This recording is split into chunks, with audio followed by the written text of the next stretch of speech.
बिस्मिल्लाहिर्रहमानिर्रहीम। थ्योरी और नस्ख को हम देखेंगे। थ्योरी ऑफ एब्रोगेशन, इसका सिनॉप्सिस बनाया हुआ है, आप इससे आइडिया ले सकते हैं। मैं आपको एक्सप्लेन कर देता हूँ। इंट्रोडक्टरी रिमार्क्स, यहाँ पे ये टॉपिक वाइज हम देखेंगे, क्वेश्चन वाइज बाद में चीज़ों को देखेंगे। इंट्रोडक्टरी रिमार्क्स में आएगा कि man continues to grow intellectually and culturally, hence his surroundings and environment also change continuously. If rules remain static, they can never come for solutions of newly emerged problems. So many reforms that were broadly about in our society were gradual to facilitate the adoption of new norms by the subjects. So as you know, Quran में भी ऐसे ही है कि theory of abrogation does not imply that there is a contradiction in Quran, since it is impossible to follow all the verses at the same time.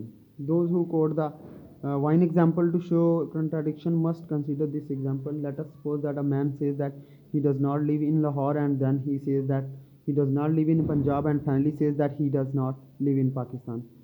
In such a case, there is no contradiction in above statements, as every sentence gives more information than the previous one, and the third sentence includes all the information contained in the previous two. Same is the case with prohibition of intoxications.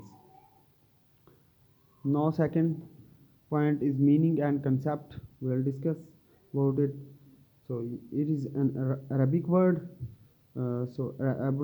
Abrogation is nask, which means obliteration or transfer of something from one state to another, while its essence remains unchanged according to majority view. However, obliteration is the primary and transcription is the secondary. Meaning of nask, it may be defined as the suspension or replacement of one Sharia ruling by another, provided that the latter is of subsequent origin and the two things enacted separately. So on the other hand, it is also implies setting aside by nask is the means the transcribing of a book and the moving aside of sunlight by the shade. Technically, it implies the abrogation of one religious law by another. The abrogated law is called mansukh, and the law that replaces it is known as nasikh. So rules. Third point is rules regarding abrogation. So there are so many rules.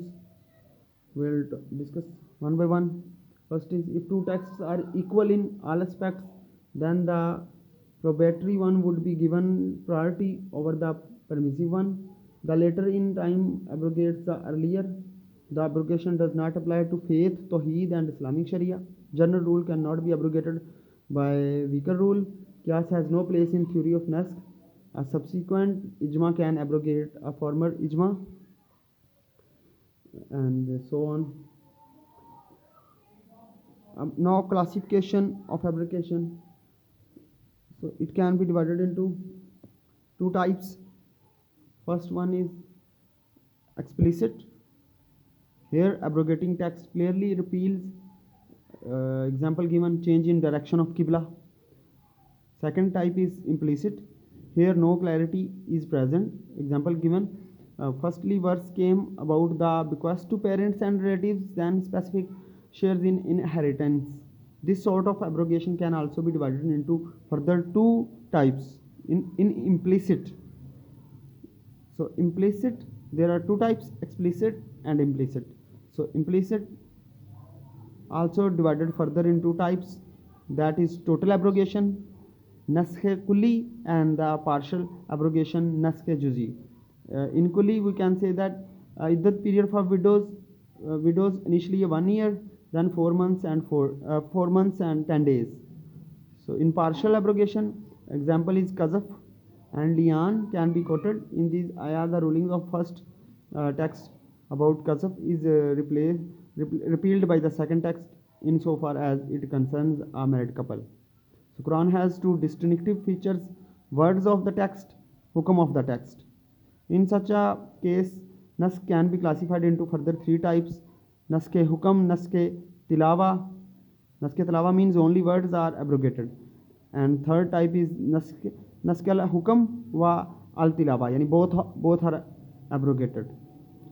So 4 is Quran and Sunnah abrogation में.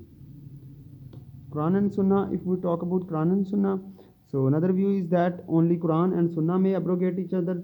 So following classification can kept in mind: Quran abrogating Quranic text, Sunnah abrogating Sunnah, Sunnah abrogating Quranic text, and Quran abrogating Sunnah. So Al-Shafi says Quran can only be abrogated by another ayah verse.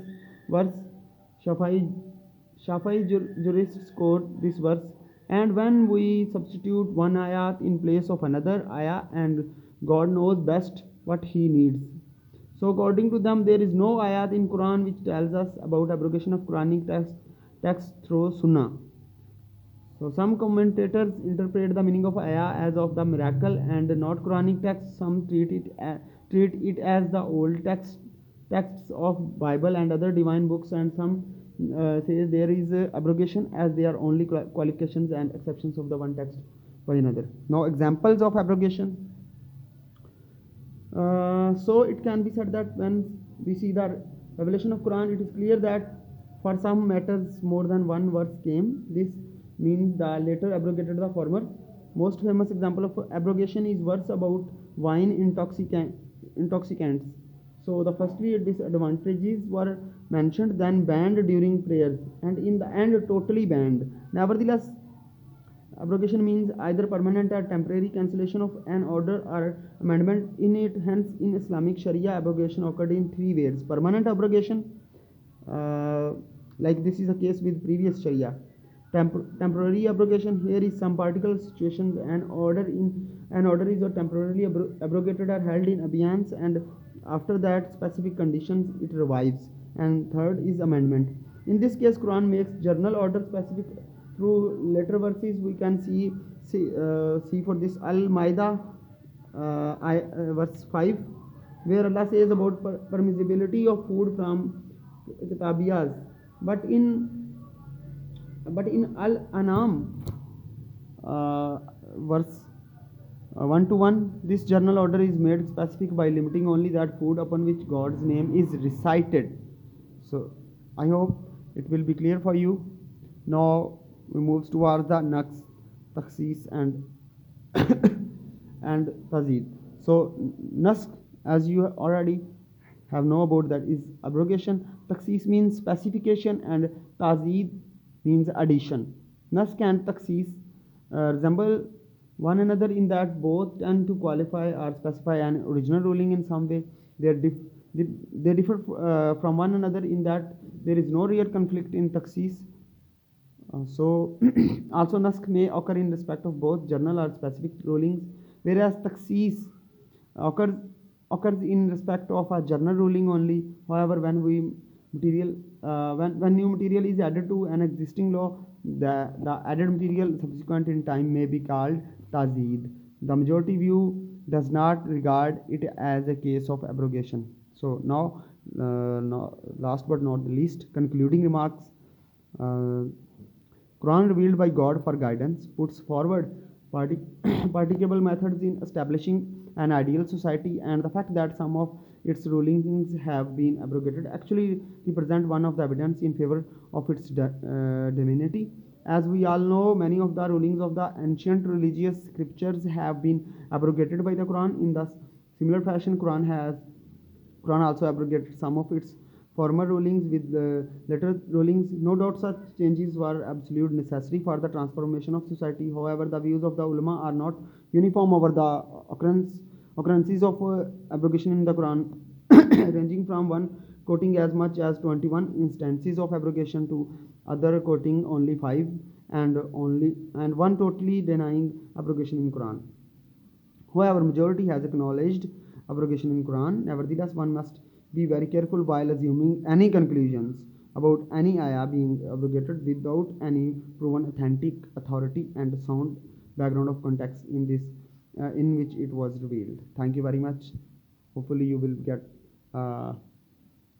the sum of this, and best of luck ahead for your exams.